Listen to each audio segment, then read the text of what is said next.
Ok, nós estamos de volta. Agora são 18 horas e 18 minutos. Lá em Santa Catarina, o comandante Moisés está na frente. Parece que vai se eleger lá do PSL do Bolsonaro. Parece que são 3 estados em que o PSL está propenso a fazer o governo. E nós estamos aqui de volta na Rádio Cidade com os nossos convidados que estão nos ajudando, não apenas a anunciar os resultados, mas tentando fazer uma leitura deste momento, do que levou a este momento e principalmente do que vai decorrer deste momento importante, que são essas eleições de 2018. Lá em Santa Catarina, o comandante Moisés, que é do PSL, está com 70,73 contra 29,27 do Gelson Merício, mais ou menos o que o Zema está colocando sobre o Anastasia aqui em Minas Gerais. Parece que são situações absolutamente irreversíveis. Mas para quem chegou agora conosco no Facebook ou na sintonia da Rádio Cidade, nós estamos recebendo aqui as honrosas presenças dos professores Salatiel Ferreira Lúcio e Amédes Germano. O professor Germano, que hoje atua na Universidade Federal lá em Teoflotone, e aí, ao chegar aqui hoje nos presenteou com uma obra. Iríamos até mostrar para quem está nos acompanhando agora pelo Facebook. Está aí o seu livro Poder e Violência do Discurso, : Máquina de Guerra, Espaço, Civilização, Territorialização, Guerra Justa, Dromologia e Domesticação.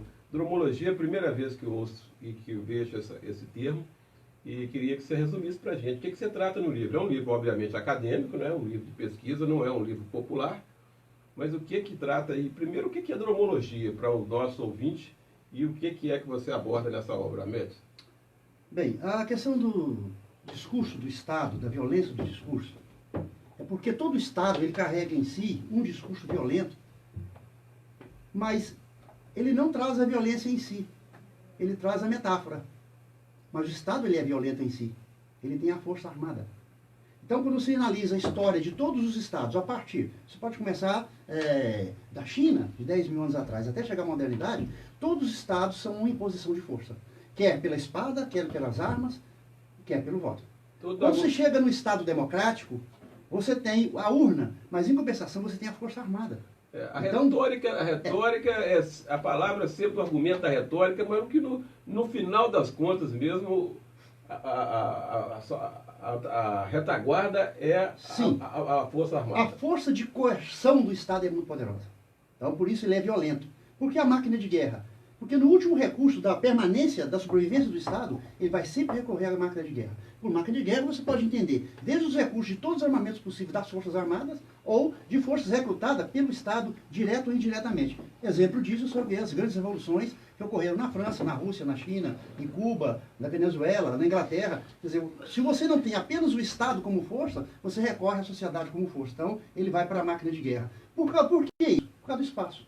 Quem conquista o espaço, até a Primeira Guerra Mundial, o que se valia era a conquista do espaço territorial, embaixo. A partir da Primeira Guerra, quando se usou então a aviação, a conquista passa a ser o espaço superior.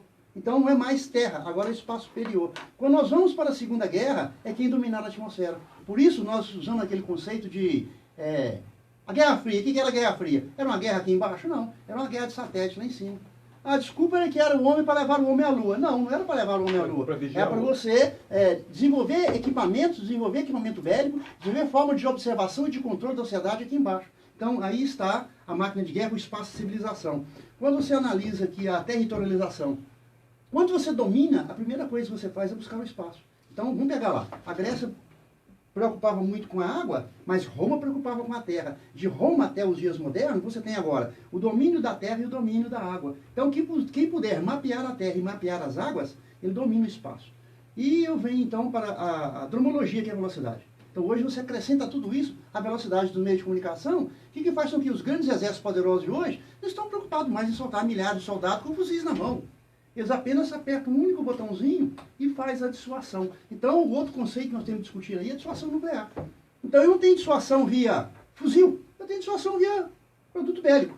Então, finalmente, vem aqui a domesticação. Através de todo esse mecanismo, você domestica a sociedade. É o que a China vem fazendo, que os Estados Unidos já faz há tempo, que a Rússia faz há tempo. A sociedade está muito preocupada com o armamento bélico, porque a China não quer retirar suas ogivas nucleares. A Rússia falou que desmanchou 500 ogivas nucleares. Os Estados Unidos têm mais de 50 mil ogivas nucleares. É ela que vai promover uma grande desgaste mundial? Não. É uma arma chamada HARP, que é uma arma de baixa frequência. Basta apertar o dedinho e as alta frequência, ela destrói toda a nossa atmosfera.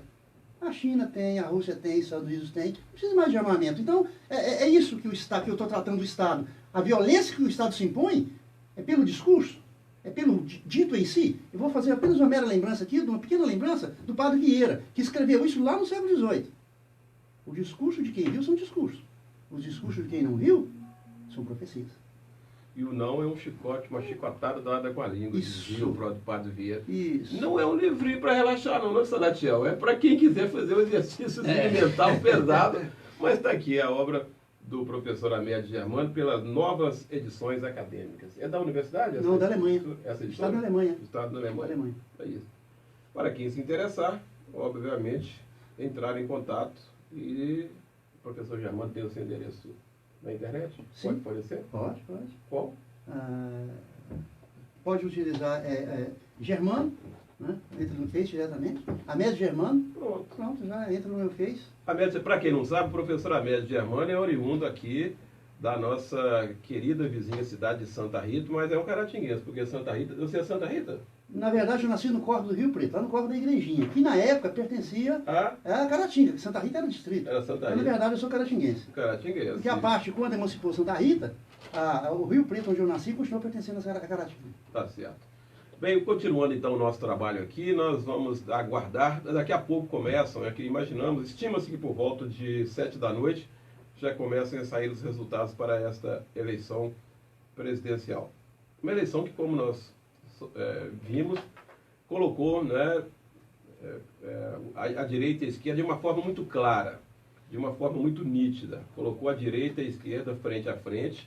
Acho que pela primeira vez, eu estava até ouvindo um analista hoje pela manhã, não me lembro em que canal da internet, ele dizendo que uma das características dessa eleição foi a perda da vergonha de usar a palavra direita e esquerda. Havia um certo preconceito, né? Todo mundo se rotulava, eu sou centro-esquerda, eu sou centro-direita. Mas isso parece que agora caiu e a situação parece que ficou um pouco mais nítida. Isso quer dizer que o centro acabou, Salatiel, e que a direita e a esquerda vão prevalecer de forma mais clara como situação e oposição na eventualidade de uma ou outra vitória? O espectro está mais definido na sua leitura? Olha, eu acho que ainda vai continuar aí, né, a posição de centro, né, que para mim é o em cima do muro, né? Bem emblematizado na figura do Tucano. Isso, né? O centro tem uma certa atração gravitacional para o centro. Vai a esquerda, para ganhar a eleição, ela tem que ir um pouquinho para o centro, né, para poder dialogar. A direita tem que também ir para um pouquinho para o centro. Sempre procurando o centrão. Procurando o centrão, que acabou sendo um palavrão na política. Mas o que eu vejo hoje... O centrão propriamente dito parece que deu uma desintegrada aí agora, né? Nesse momento. Esse pessoal eles vão ter que reconstruir, né? Porque hoje a gente tem como centro aí o PSDB, vamos ser claro, né?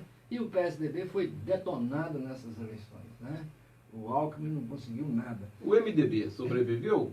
Olha... E continua fisiológico? Não sei. Continua a mesma coisa. Vai continuar fisiológico? Só mudou a letra, né? Só tirou o P. Na verdade, o que acontece? Mas vai continuar agrupado, silencioso, esperando quem vai entregar o poder para ir lá e negociar? Olha, eu já fui PMDB. O PMDB, para mim, é tipo carrapato, sabe como é que é? Ele não tem vida própria, ele está sempre grudado no cavalo, né? E assim é o PMDB, é um parasita que está sempre vendo onde ele vai ficar. Ele negou a candidatura do Ulisses Guimarães. Você não acha que com essa situação, com esse contexto do fiasco que foi a performance do PMDB no poder depois do impeachment da Dilma, isso não muda, não vai ser visto com desconfiança, não? Renan Calheiros, Sarney, Jucá, essa turma ainda vai ter espaço ainda? Não, acredito que não. O que acontece, na verdade, é o seguinte, Zé Carlos, nós vivemos um momento, né, da ditadura militar, não adianta as pessoas falar que não existiu, porque existiu, claro que existiu, né? As liberdades foram cerceadas, né? O habeas corpus foi extinto. Então, o MDB nasce como uma frente para encarar essa ditadura. E aí juntou todo mundo ali no MDB. Com o passar do tempo, né? E aí houve a primeira questão, era MDB. Como esse partido cresceu muito, né, a direita, vamos dizer assim, ó, nós precisamos de dar um tombo nesse pessoal. Então, a partir de agora, todo partido vai ter que ter um T. Aí ficou Partido do Movimento Democrático Brasileiro. Por isso que saiu o PMDB. E agora, com todas essas, desculpa a expressão, essas falta de responsabilidade do PMDB como partido, né? Querendo mudar a cara, eles tiraram o P. Ficou MDB. Mas ficou a mesma coisa, entendeu? Mas continua com a mesma capacidade, com a mesma força fisiológica? Não, não tem mais. Vai Tanto é que nós estamos vendo aí, vai eleger um governador talvez, né? Então o PMDB é um partido... O MDB agora. Hoje o MDB mudou, igual o cara fez lá, era Partido Comunista, ele achou que ficava muito pesado, o Bob Freire, né? Foi lá e mudou para outra sigla. É a mesma coisa que o PMDB está fazendo.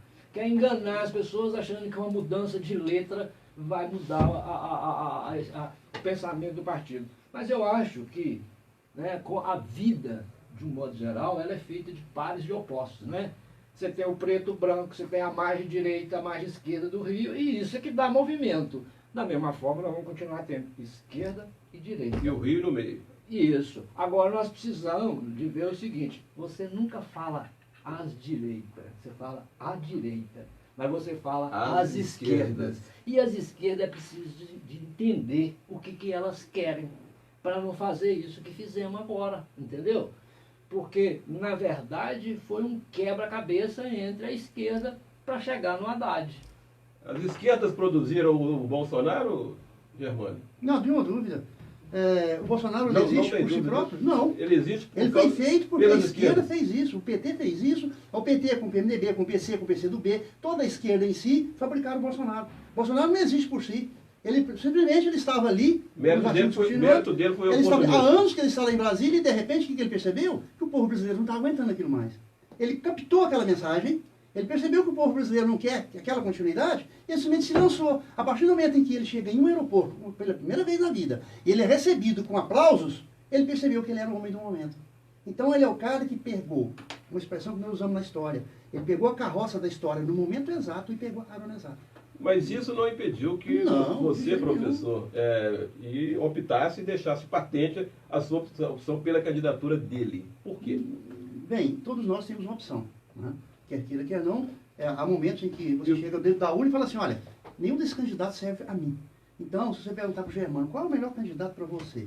Eu ainda tenho na minha cabeça que o melhor candidato para o Brasil é o Gustavo Buarque. Se você tirar o Gustavo Buarque, ainda resta o Álvaro Dias. Vamos lá, são pessoas de experiência, que estiveram no poder, um foi governador de Brasília, foi reitor da Universidade de Brasília, outro com experiência de governador, foi ministro da Educação.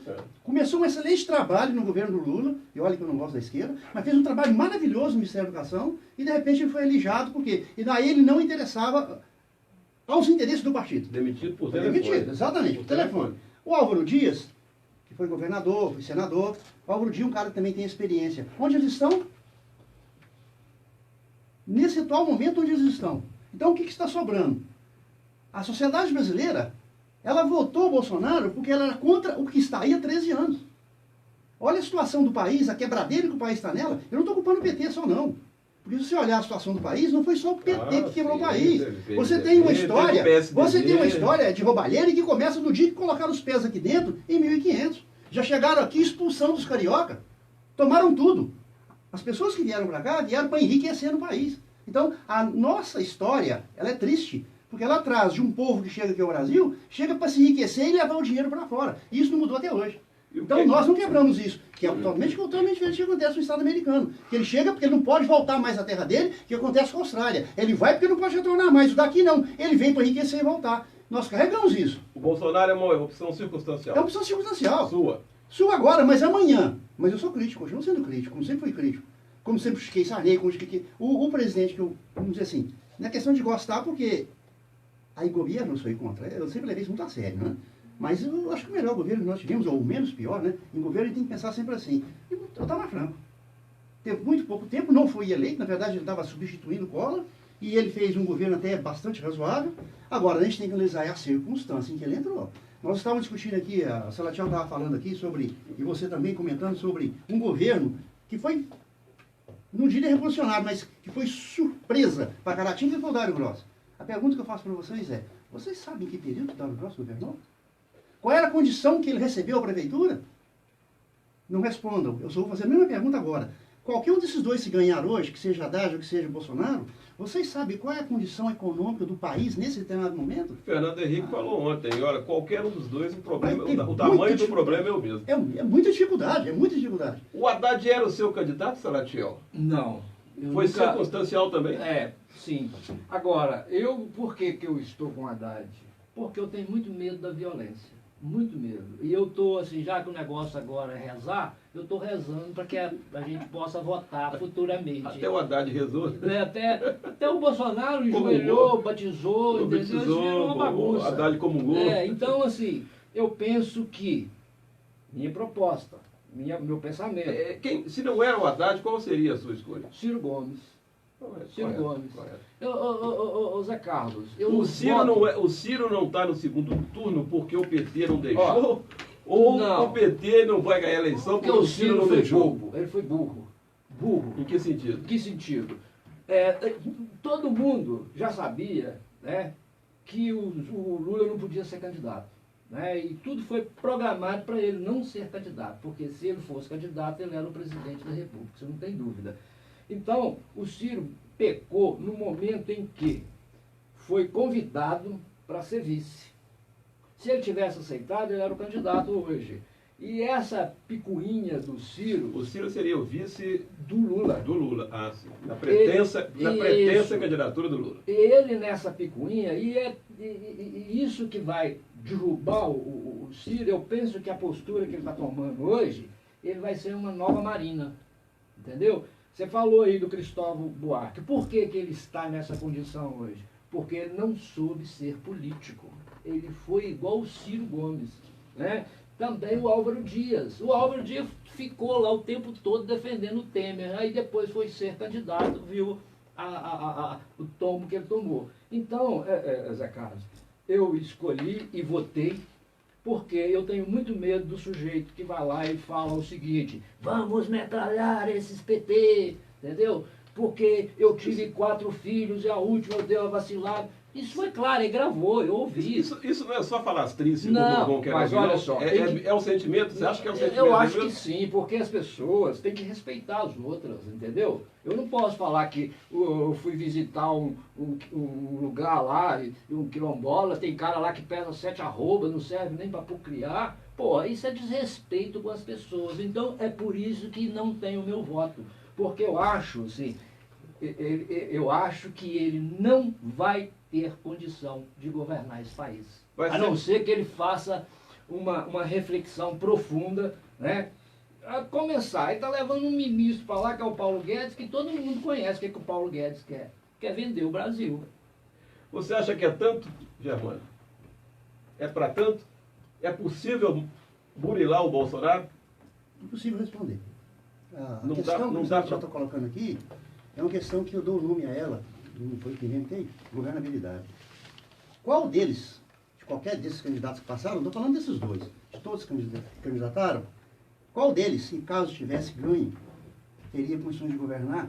Porque a governabilidade passa pelo diálogo. E o diálogo é com a Câmara, é com o Senado? Sim. Para alguns mais que diálogo, sim. Pela negociação, sim. Pela negociata. Sim, agora negociata não é aquilo que nós queremos. Daí o voto despachado em cima de Bolsonaro. Nós não queremos negociata. Nós queremos discurso e político. Nós queremos que consolação para a nação. Só uma parte. A negociata existiu com o Bolsonaro.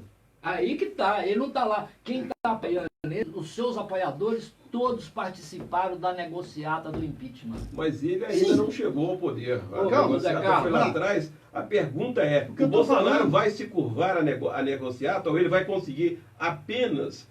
Qual vai ser a ferramenta do Bolsonaro para convencer o Congresso? Governabilidade. Sim, para poder atingir a governabilidade sem a negociata. O que eu quero de governabilidade?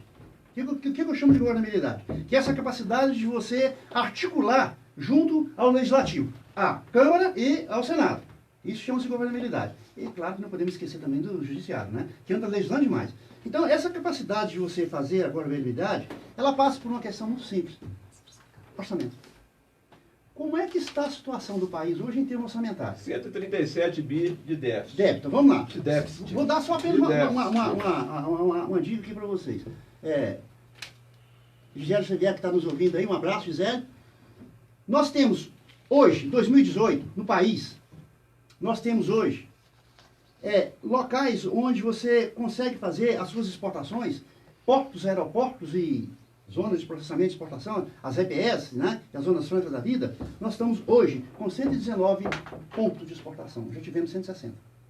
Tá? Se a gente voltar a 2010, nós tivemos 160. Nós temos hoje, vou pegar o estado de São Paulo, né, que é o estado que lida mais com a questão de importação e exportação. Nós temos em torno de 18 mil empresas importadoras. E temos 3.800 exportadoras. Tem algo errado aí. Um país em que, eu estou pegando só apenas o estado de São Paulo, tá? Em que tem quase 3, 4 vezes mais importadora que exportadora. Tá? Eu vou dar um outro exemplo. Para ajudar a população... Vamos chegar na governabilidade. Vou pegar a situação de Caratinga, por exemplo, que vai ficar mais fácil para o caratinguense entender. Caratinga e os municípios aqui vizinhos são grandes exportadores de café, correto? O café foi cotado na semana passada a R$400 a arroba. Uma arroba é 60 quilos, correto? 60 quilos, quando você torra ele, transforma em 48. Certo? 48 quilos, 4.800 gramas, certo? Então, você manda o café lá para fora, você vende o café. Nós não temos condições técnicas e tecnológicas de agregar valor ao café, então nós vendemos. Então, vamos lá. Só uma correção, a saca das 60 quilos, a arroba acho que são 15, né? A saca de 60 quilos que é vendida, ao ser torrada, ela transforma em 48. Você usou a palavra arroba, a saca de café. É 60 quilos. É a saca, vamos lá. Então, você consegue fazer disso aí 6.000 cápsulas, com essa única saca de café. A cápsula é vendida a R$5, dá R$30 mil. Então vamos pegar o café que saiu da fazenda nossa aqui de Caratinga, que sai a R$400, quando cai na mão do italiano, do alemão, do francês, etc., ele transforma em R$30 mil. Então, agora o dado que eu tenho agora para vocês, que foi dado agora pela Associação Brasileira de Produtores de Café, da Cafeicultura Brasileira. A produção brasileira desse ano é recorde, 58 milhões de sacas. Nós vendemos 4 milhões de dólares e importamos 18 milhões de dólares. Eu te pergunto, está certo isso? Mas, professor, aí só está falando de balança comercial. A questão é a questão do equilíbrio do orçamento. Mas o balanço comercial me dá o quê? Qual é a mágica para se fazer? Me dá o superávit. Qual é a mágica para se promover o equilíbrio do déficit público no Brasil quando nós estamos gastando mais do que está arrecadando? Como é que vai fazer? Eu posso te dar outros dados. Como é que vai fechar essa conta? Porque não é só a exportação que compõe o orçamento. Nós temos o gasto público de hoje, que é um absurdo. É um absurdo. Sim, mas não, eu posso te dar mais dados ainda. Ninguém se atreve a segurar o gasto público. Se ele segurar o gasto público, ele vira impopular. Como é que fica? Como é que não fecha a conta? Se eu pegar para você aqui, eu tenho os dados, está aqui, eu posso soltar nome a nome, coloquei nominalmente os dados, das benesses que o governo fornece às empresas. Tá? Essas benesses, elas chegam em torno, no Brasil, de 280 bilhões. Sabe o que significa isso? E que benesses são essas? São dadas grandes são empresas. Salários. Não é só salário, não. São sim. Não é só salários. Não é não. Empréstimos a juros baixos. Não, empréstimo a juros baixos é uma delas. Então, olha, mas como é que vai se conter, e como é que vai se manter uma produção capaz de suprir a demanda e capaz de gerar riqueza se você vai ter que você vai ter que onerar, na medida em que você tira o subsídio, você vai onerar o setor produtivo. Como é que concilia? É uma mágica, é um desafio que vai implicar em desgaste. Esse desafio chama-se governabilidade. Zé Carlos, é aí que eu queria chegar. O que eu penso é o seguinte, sabe? Você falou a receita. Não se gasta mais do que arrecada. Exato. Essa que é a primeira coisa que tem que ser feita. Não pode um país que vende gasolina a R$2 para o país vizinho e vender para nós o preço que vende. Por que é esse preço? Nós mandamos o produto para ser refinado lá fora para depois vender ele aqui dentro. Então, tem coisas nesse país que é difícil de entender. Então, é preciso, primeiro, fazer essa organização da casa. Então, eu vou perguntar nesse mesmo item aí, talvez o ponto mais melindroso, mais sensível dessa questão da busca do equilíbrio orçamentário, que eu quero ouvir a opinião dos dois de forma objetiva, por favor, que chama-se reforma da Previdência. Precisa, não precisa, é deficitária ou não é? Primeiro, professor Salatiel. Olha, o que eu vejo é o seguinte. É apontada unanimemente como o nó do orçamento. O que acontece, na verdade? Vamos dar um exemplo dos nossos municípios para depois a gente chegar lá na União. Quando da promulgação da Constituição, ela sinalizou que o município eles poderia ter uma previdência própria. E os prefeitos sacaram o quê? Bom, o funcionário vai ficar mais barato para mim se eu criar uma previdência própria. E aí todo mundo criou a previdência. O que os prefeitos faziam? Precisavam de fazer a obra, usa o dinheiro. Tirava o dinheiro. O que faz com a previdência do país é essa. Se o dinheiro fosse para a previdência, tudo bem. Mas o dinheiro é usado para gastar em outras coisas que não é. Mas você não acredita que a conta, que é o que se aventa com mais frequência, de que realmente hoje paga-se mais do que se arrecada na Previdência? Não acredito. Isso é balela. Você acha que é isso, professor Germano? Vou chegar lá. Salatiel começou pelo município, está correto. Tá? Eu estive há 2 semanas atrás em um congresso nacional, não em Brasília, um congresso nacional, cujo tema era a educação que nós precisamos para o futuro. Né? É um congresso que participaram centenas de professores das universidades brasileiras. A situação que se colocava lá era o seguinte: as prefeituras estão quebradas? Estão. 12 estados brasileiros estão quebrados? Estão. A situação dele é muito grave, que é o Rio de Janeiro, e o segundo é Minas Gerais. Então eles estão quebrados por quê? Nós tivemos várias reformas, não tenho muito tempo para falar sobre todas elas aqui, nós tivemos várias reformas tributárias. Mas a última, que é uma das mais importantes dela, o Estado ficou com as melhores arrecadações do Estado, estou falando da Federação, né, com os melhores impostos, e deixou o ICMS para o Estado como eixo da Federação.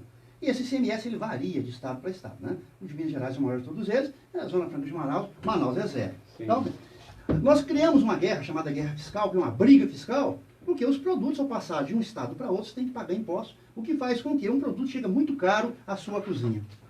Ao município, ele deixou o quê? Nada. Nós temos o IPTU, né?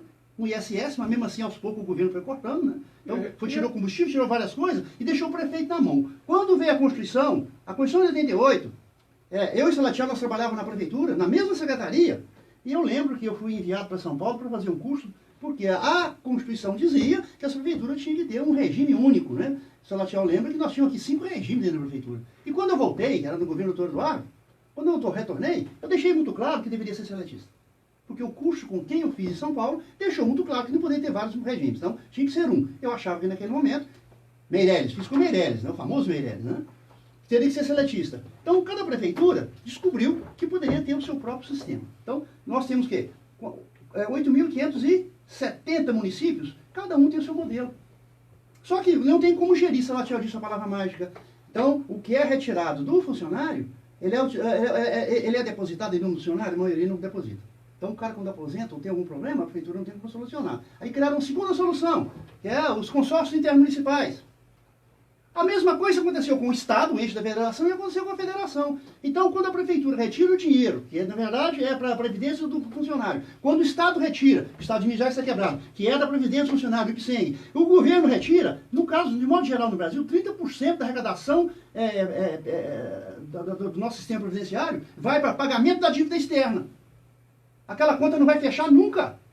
É preciso uma reforma previdenciária? É preciso sim. Mas tem que fazer no Estado, na Federação e fazer no município. Agora, tem que fazer com que as pessoas cumpram normas, não cumprem. Eu penso que as finanças, né, a arrecadação de um modo geral, o pacto federativo é preciso ser mexido.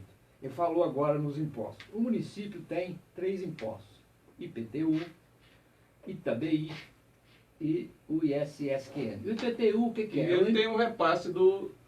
É isso. Aí o que acontece? IPTU. IPTU é pagamento de imposto sobre lote ou prédio urbano. Sim. O ITABI é quando você vende um imóvel, vendeu uma casa, vendeu uma fazenda. O ISSQN,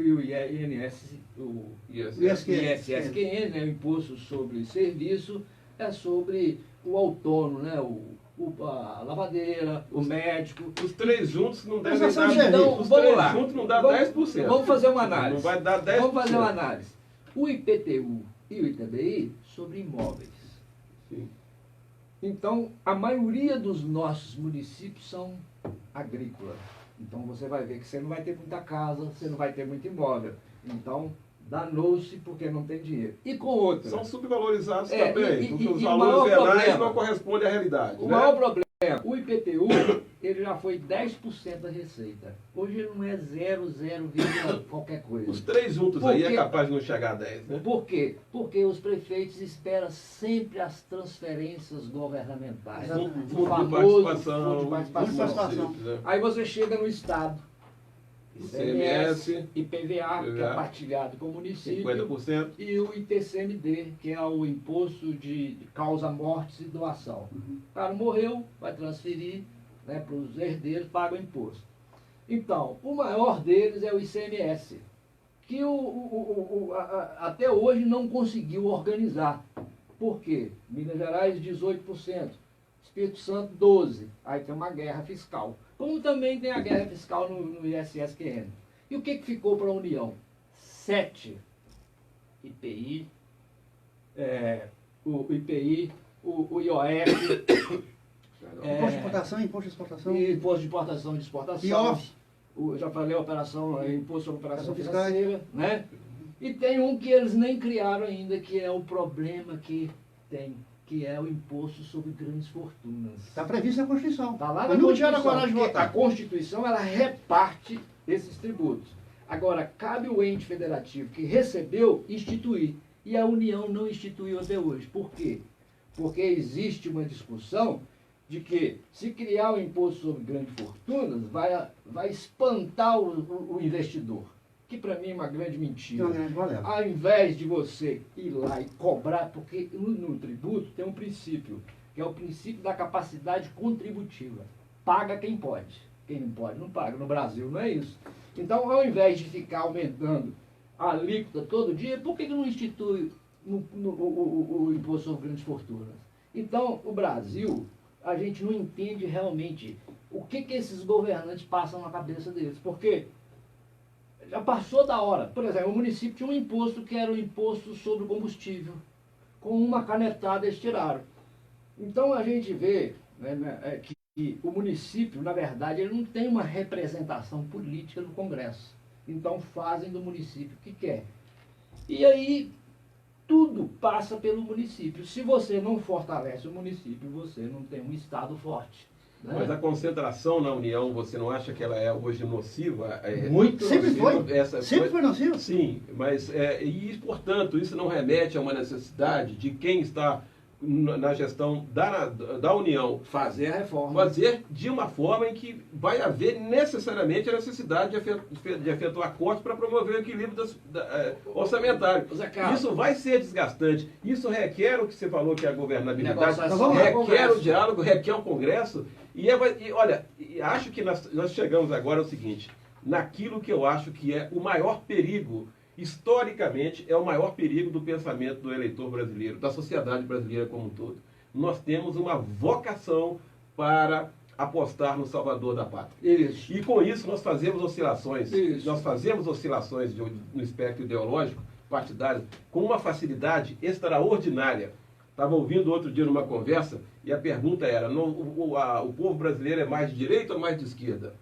Olha bem, se você começar, e vamos começar só no período recente da história brasileira, quando o Jango, que tinha feito um movimento em direção à esquerda, mas naquele momento gozava de uma popularidade enorme, essa popularidade murchou e o povo brasileiro aplaudiu de pé a revolução, a intervenção dos militares, não é? Ela foi aplaudida e recebida pelos mais variados segmentos, sob aplausos. Ela só Nós começou... tivemos até a marcha da família com Cristo. TFP, né? a TFP, Apoio da igreja, foi apoio da imprensa. apoio da imprensa. Ela tudo, foi tudo. apoiada. Naquele momento, a sociedade brasileira deixou de ser esquerda e ela passou a ser direita. No momento seguinte, ela sentiu o drama, quando veio o peso, a mão forte do regime militar, e ela começou a se transformar numa opção de esquerda. Nós então migramos, com um tempo demorado, porque o regime era de exceção, nós migramos então para uma tendência de esquerda meio fabricada, porque, convenhamos, né?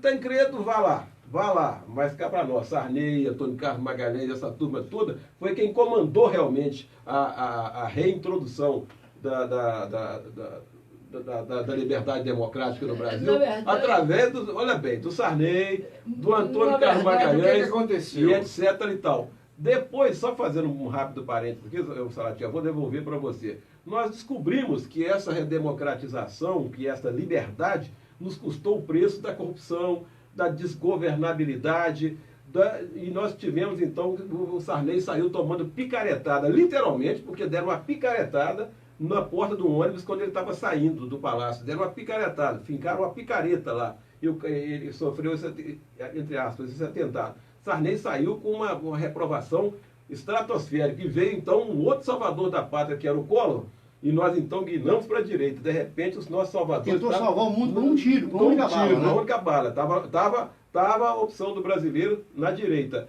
E muito rapidamente, vimos quando o Collor também se perdeu e degringolou o seu governo, nós estávamos voltando de novo para a esquerda, guinando, não para a esquerda necessariamente, um pouco mais à esquerda, com o grupo lá do Fernando Henrique, o pessoal lá da USP, toda aquela turma que acabou gestando o plano real, né? Com a atuação sensata, ponderada, pelo menos no governo, que não opinou muito, embora pessoalmente fosse tupetudo, mas o Itamar Franco teve uma postura.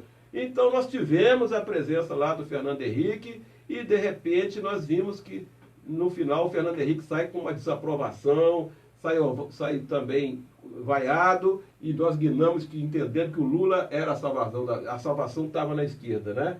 E nós fomos com o Lula e vimos que ali que mudaria tudo. Ele fez um primeiro momento, face até às circunstâncias internacionais, um grande êxito, a popularidade, o carisma, tudo junto, resultou numa criação de uma forte liderança, que agora saiu para a cadeia.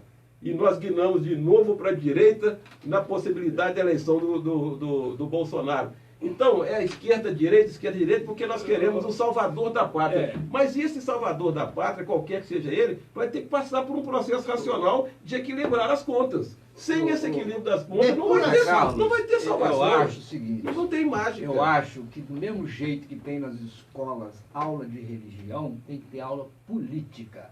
Nós não temos formação política nenhuma, por isso que a gente embarca. A gente quer a solução rápida. Por exemplo, o que você falou. O primeiro nós tivemos, né, lá em 64 o seguinte, comunismo, vai invadir o Brasil, comedor de criança, não sei o que, até isso vocês falavam. Então, antes disso, o jogo ganhava terreno. Era terreno, o problema do jogo foi o seguinte, ganhava terreno. Naquela época, né, você votava para presidente e votava para vice. Exatamente. Elegeu o Jânio Quadros e elegeu o Jango Goulart. O Jânio Quadros, achando que ia voltar nos braços do povo, que o cara era maluco, renunciou. Aí alguém falou, você pediu renúncia, não tem jeito de revogar isso mais não, entendeu? E aí entra o Jango Goulart. O Jango Goulart já entra na mira dos militares. Tanto é que teve um plebiscito para instalar o parlamentarismo no Brasil. Por que o parlamentarismo? Que foi o Tancredo como primeiro-ministro. Por que o parlamentarismo? 8 meses, Porque o parlamentarismo, ele tem um executivo dual, né? Ele tem o chefe da nação e tem o chefe do governo. Do chefe do governo, E tal. Então aí já começa o golpe. Quando o Jango Goulart faz o discurso no Rio de Janeiro, propondo as reformas de base, e nesse país mexeu com terra, toma tiro, né? Não pode fazer divisão de terra, que falar em reforma agrária é pecado capital. Então o que aconteceu? Ele já começou a ter a perseguição. Aí fizeram uma marcha no Rio de Janeiro, que é a Marcha da Família com Cristo. Glória a Deus. E vamos, TFP à frente, e o que os militares fizeram? O que eles fizeram? Nós vamos assumir e depois entregamos para vocês. Aí foi o Ulisses Guimarães, foi o Dom Arnes, que depois escreveu até um livro, Brasil Nunca Mais, falando da tortura que passou pelo Brasil. Então, o que acontece? Vem depois as diretas e tal, não conseguimos eleições diretas. Vamos para a eleição indireta. Quem que estava no páreo? Tancredo e Ulisses Guimarães. Quem que os militares permitiram? Tancredo. Tem um livro que chama O Complô que Elegeu Tancredo. Então os militares falaram, ó, Ulisses não, você nós apoiamos. E aí, mais flexível. E aí vem as bobeiras depois, né? Mas vão pegar o Sarney, misturar óleo com água. Mas né? o final disso tudo é o seguinte, mas até quando nós vamos ficar querendo salvador da pátria? O dia que a gente politizar as pessoas, o dia que as pessoas estiver estudando política igual estuda matemática, igual estuda português. Política é uma ciência e, portanto, as pessoas têm que ter uma formação nisso. Por que eu vou ter uma formação religiosa e não tenho uma formação política? Por que eu tenho uma formação em geografia e não vou conhecer a política? Vai demorar um pouquinho antes da intervenção do Germano, registrando. O Witzel está com 60,68%. Portanto, parece que no Rio de Janeiro a situação está definida. Ô Zé Carlos, só de tirar o Romário dessa jogada para mim, já vale qualquer coisa. Aliás, foi surpreendentemente pífio o desempenho do Romário. Ótimo. Esperava-se mais dele, hein? Você não gosta muito do Romário por quê? Olha, porque ele é um oportunista. Fez gols no seu time? Não, como jogador até gostava dele. Eu não gosto dele como político, que é um farsante, entendeu? O que o Romário fez naquele congresso? Ele ficou lá discutindo que a FIFA não sei o que, estava metendo a mão, e aí ele continuou com a conversa? Não continuou, porque chegou nele. Acabou nele. Então é preciso, Zé Carlos, eu só acredito que esse país não vai mais pensar em salvador da pátria o dia que a gente puder estudar política. E não politicais, estudar o que é o poder, o que é o poder de coerção do Estado. Eu tenho visto falar aí sobre propostas na área da educação, que eu não ouvi nenhuma que incluísse estudo de política. Eu ouvi uma que inclui estudo sobre criacionismo. É isso mesmo? O ministro, o general que está sendo cogitado para assumir a pasta da educação, deu uma entrevista dizendo que o criacionismo deveria ser ensinado na escola ao lado do darwinismo. Ou seja, ele aceitava o darwinismo. Isso não é meio estranho, não, Germano? É papo de quem não está... Não, tá de caserna. Sério, eu me recuso a discutir esse tipo de coisa. Vamos lá, essa discussão que nós estamos levando aqui Deixa eu só agora... fazer uma tudo bem, perdão. É porque aqui a Cíntia... Ela pediu para a gente comentar os efeitos da fake news. Ô, Cíntia, acho que você não acompanhou, a gente já fez isso. Olha, saiu aí a primeira, a boca de urna, hein? 56 para o Bolsonaro, 44 para o Haddad. Boca de urna do Ibope. Portanto, está se refletindo aí aquela que foi a projeção da última pesquisa, né? Essa boca de urna aí é do Ibope, deixa eu ver. É assim, repito, 56%. Oscilando entre 58 e 54, e o Haddad 44%, oscilando entre 46 e 42. Primeira boca de urna para presidente, parece que está batendo com o que as pesquisas disseram ontem. Cíntia, eu peço desculpas a você, a gente não voltar, porque depois você vai dar uma pesquisada aí no que está postado, né, no Facebook. A gente já fez uma abordagem bem demorada, bem ampla aqui, sobre os efeitos da fake news, viu, Cíntia? Inclusive, nós pegamos carona aqui numa obra que o professor Germano publicou, que caso você queira depois, pode acessar aí pelo site dele, que aborda isso que está aí, tá joia? Mas, professor Germano, você ia falar? Perdão, recebemos um outro recado aqui, que é o Demer Christian, é isso? Está dizendo aqui, para nós, muito honrosa a observação dele, resumiu assim, que aula de história. Nem tanto. Fez outros comentários, mas... se foi aula, o mérito aqui dos dois professores ao meu lado, acho que o meu mérito é ter acertado aqui na escolha das amizades. Dos convites. Obrigado. Você ia comentar, Germano? Sim, a questão que nós estamos discutindo aqui, o Salatiel fala que a solução estaria numa formação política. Vamos lá. A denominação que ele dá a isso não vem ao caso agora. O que eu sempre defendi é que você, para entender o Brasil, você tem que conhecer o Brasil.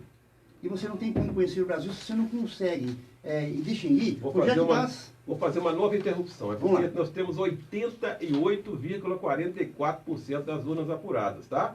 Com o Bolsonaro tendo 55,70% e o Haddad de 44,30%. Batendo aí com a pesquisa de boca de urna. Portanto, parece que não há pouco espaço aí para alterações. Agora já são urnas apuradas, é resultado oficial o Bolsonaro 55,7%, o Haddad 44,3%. Concluindo aí rapidamente. Então, concluindo rapidamente, aqui a questão da escola, ela precisa dar uma formação política, se ela tiver desse nome política, não necessariamente pode ser outro nome, mas se você não conhecer a sua fonte, a sua arrecadação, você não vai entender do país nunca. Então, como é que você vai entender de Brasil se você tem, agora eu vou para o sistema educacional. A proposta da reforma educacional feita recentemente, que ela é criticada por muita gente, aceita por muita gente, eu sou o crítico ferrenho dela, aliás, sou crítico ferrenho de tudo enquanto é proposta vem de governo. Você tem uma proposta em que você tira história geral, você tira parte da história do Brasil, você tira parte da geografia do Brasil, alegando que isso aí ia deixar o currículo mais leve. Ora, se você não conhece a história do seu país, eu sempre digo aos meus alunos o seguinte, se você não conhece o passado, você não vai administrar o presente e tampouco saberá planejar o futuro. Então, se você não conhece a história do seu país, se você não conhece a política de arrecadação do seu país, se você não souber, um exemplo que eu estava discutindo aqui agora, estava falando aqui na lei tributária, a lei tributária brasileira é de 1966. Ora, uma lei que foi feita para arrecadar tributo quando o Brasil estava começando a industrializar. Nós já estamos na era da internet com aquela mesma lei retrógrada anterior. Então, como é que o país vai adiante? Não tem como, é impossível. Aí volta naquilo que o senhor está falando. Uma boa aula, pode ser política, pode ser uma boa geografia política, história política, filosofia, pode ser, até dentro da religião, não tem nenhum problema não. Mas ela tem que estar embutida em todas as matérias, para você perceber que esse país só será grande no dia em que você conhecer o seu país, para você saber em quem você vota. O que está se votando aqui agora é no rumo. O cara faz uma promessa que vai, se eu ganhar eu vou vender tal produto mais barato. Não vou citar o nome, vou vender um produto mais barato. Olha, eu pergunto, mas isso é problema para o legislativo, para o executivo? Não é assim que funcionam as coisas. Você tem leis. Mas você tem. Aí você tem essas propostas que são muito gritantes dos dois lados. Dos dois lados.